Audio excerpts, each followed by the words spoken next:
అందరికీ నమస్కారం. Old stories by Bala ఛానల్కు స్వాగతం సుస్వాగతం. కథలు చదువుతున్నది ఉషాబాల. నిన్నటి పొడుపు ప్రశ్న: మొదట చప్పన, నడుమ పుల్లన, కొస కమ్మన, ఏమిటది? సమాధానం: పాలు, పెరుగు, నెయ్యి. ఈరోజు పొడుపు ప్రశ్న: ఇంట్లో మొగ్గ, బయటకు వస్తే పువ్వు, ఏమిటది?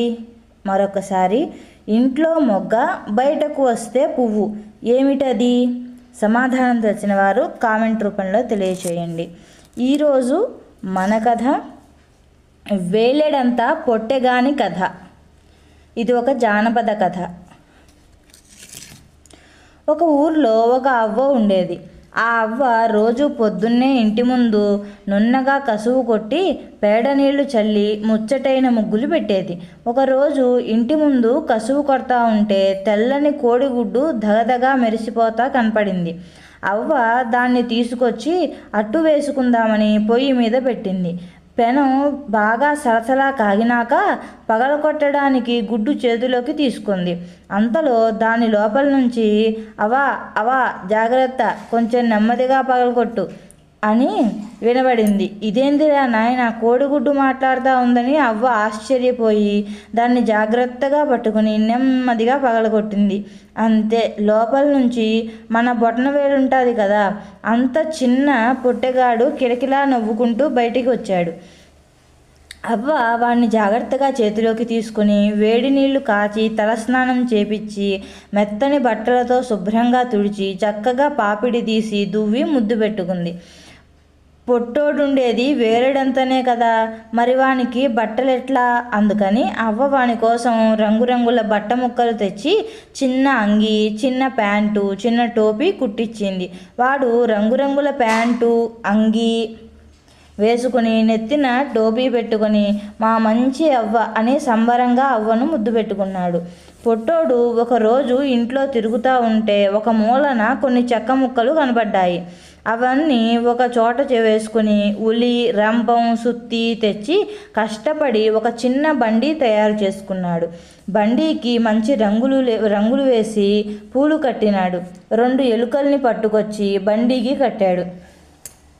కట్టినాక ఇంకా బండి మీదెక్కి చెల్ చెల్ అనుకుంటూ సంబరంగా వీధుల్లో అటూ ఇటూ తిరుగుతూ ఉంటే దారిలో వానికి ఒక చోట ఒక రాగి బిళ్ళ దొరికింది. దాన్ని తెచ్చి అవ్వకిచ్చినాడు. అది చూసి అవ్వ, ఒరేయ్, రాగి బిళ్ళ దొరికినోనికి రాజు కూతురుతో పెండ్లైతాదంట, పోయి చేసుకునిరా పో అని అంది. పొట్టోడు సరేనని అవ్వ కాళ్ళకు మొక్కి ఆశీర్వాదం తీసుకుని బండెక్కి రాజు కూతుర్ని పెండ్లి చేసుకోవటానికి బయలుదేరాడు. అట్లా పోతా ఉంటే దారిలో ఒక నల్ల పిల్లి ఎదురయ్యి, పొట్టిబావా యాడికెళ్తున్నావు అని అడిగింది. దానికి వాడు రాజు బిడ్డను పెండ్లి చేసుకోవడానికి అని చెప్పినాడు. అయితే నేను వస్తా, నన్ను కూడా తీసుకొని పో అని అందా పిల్లి. వాడు సరేనని తలూపి ఈ చెవిలోకి ఎక్కు అని దాన్ని ఎడమ చెవిలోకి ఎక్కించుకున్నాడు. మళ్ళా పోతా ఉంటే దారిలో ఒక చిరుతపులి ఎదురయ్యి పొట్టిబావా ఎక్కడికి వెళ్తున్నావు అని అడిగింది. దానికి వాడు రాజు బిడ్డను పెండ్లి చేసుకోవడానికి అని చెప్పినాడు. అయితే నేను వస్తా, నన్ను కూడా తీసుకొని పో అనందా పిల్లి. వాడు సరేనని తలూపి దాని కుడి చెవిలోకి ఎక్కించుకున్నాడు. మళ్ళా నెమ్మదిగా చల్ మన ఎలుకల్ని అదిలిస్తూ పోతా ఉంటే దారిలో ఒక పెద్ద సముద్రం అంత చెరువు అడ్డం వచ్చింది. పొట్టోడంటే మామూలు పొట్టోడు కాదు కదా, పెద్ద అసాధ్యుడు.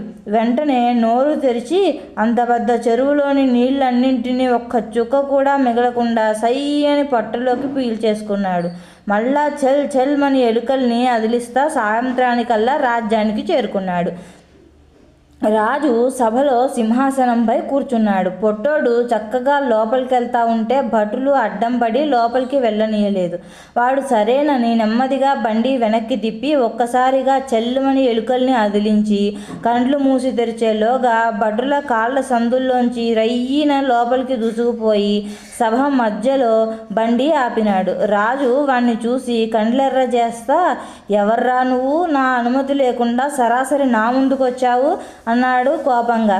దానికి వాడు బండి మీద నుంచి కిందకి దిగి ఏమాత్రమూ భయం లేకుండా, రాజా, నేను నీ కూతుర్ని పెళ్లి చేసుకోవడానికి వచ్చిన. నాకు నీ కూతుర్నిచ్చి మర్యాదగా పెళ్లి చేయి అన్నాడు. ఆ మాటలు వింటానే రాజుకి చిర్రెత్తుకొచ్చింది. వాడిని కోపంగా యగాదిగా చూస్తా, వేరడంత లేవు, నీకు నా కూతురు కావాలనా? రే, ఎవరక్కడ అన్నాడు. వెంటనే సైనికులు పరిగెత్తుకొచ్చినారు. రే, వీణ్ణి తీసుకొని పోయి మన కోళ్ల కొట్టంలో పడేయండ్రా, అవన్నీ వీణ్ణి పొడిచి పొడిచి చంపేస్తాయి అన్నాడు. సరేనని సైనికులు వాణ్ణి పట్టుకొని పోయి కోళ్ల కొట్టంలో పడేసినారు. కోళ్ళన్నీ ఒక్కసారిగా పొట్టోన్నింకా చూసినాయి. కొక్కర్కో అని అరుస్తా పొడవడానికి ముందుకు ఉరుక్కుంటూ వచ్చినాయి. వెంటనే వాడు ఎడమ చెవిలోని పిల్లిని పిలిచినాడు. అంతే, అది మ్యావ్ అని భయంకరంగా అరుస్తూ ఎగిరి కోళ్ల మీదకు దూకింది. ఇంకేముంది, కోళ్ళన్నీ పరుగో పరుగు. పిల్లి దానిలో వెంట పడి దొరికినట్టు ముట్టసంగా చంపి తినేసింది. పొద్దున్నే బట్టలొచ్చినారు. చూస్తే ఇంకేముంది, పొట్టోడు హాయిగా కిలకిలా నవ్వుతూ కులాసాగా కనబడినాడు. భటులు ఉరుక్కుంటూ రాజుగారి దగ్గరకు పోయి, రాజా, రాజా, ఆ పొట్టోడు మామూలోడు కాదు, మన కోళ్ళన్నింటినీ ఒక్కటి కూడా మిగలకుండా చంపి తినేశాడు అని చెప్పినారు.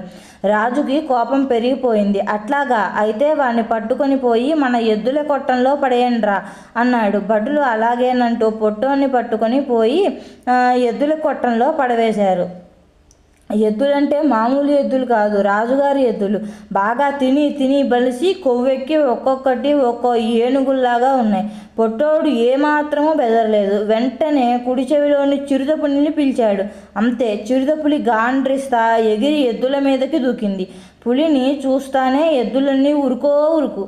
పులి దాని వెంబడబడి దొరికిన దాన్ని దొరికినట్లు చంపి తినేసింది. తర్వాత రోజు పొద్దున్నే భటులొచ్చి చూసినారు.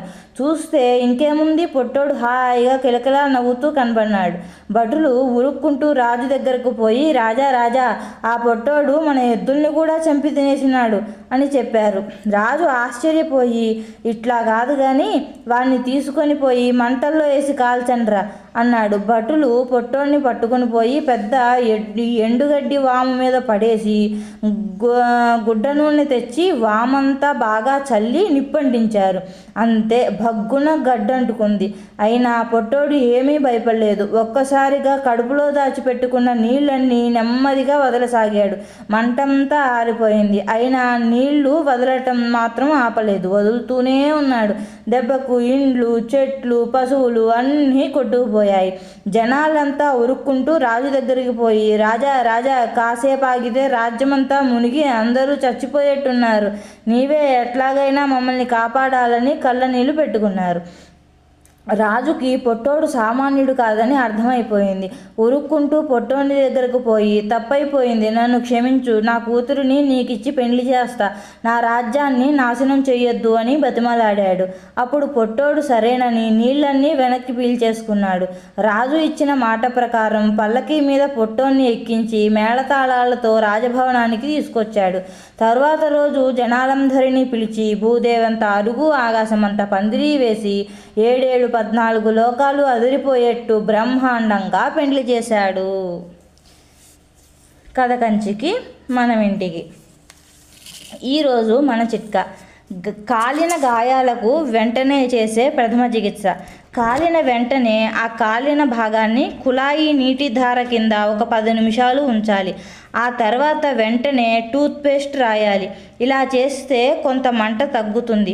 మంట తగ్గిన తర్వాత మెల్లగా మెత్తని దూదిని బాగా తడిపి దానితో రాసిన పేస్టు మెల్లగా తుడిచి దానిపై సోఫ్రామైసిన్ ఆయింట్మెంట్ కానీ క్యాలెండ్లా ఆయింట్మెంట్ కానీ రాయాలి. ఈ కథ కనుక మీకు నచ్చినట్లయితే నా ఛానల్ని లైక్ చేయండి, షేర్ చేయండి, సబ్స్క్రైబ్ చేసుకోండి. మళ్ళీ మరో మంచి కథతో మళ్ళీ మీ ముందుకు వస్తాను. అంతవరకు నమస్కారం.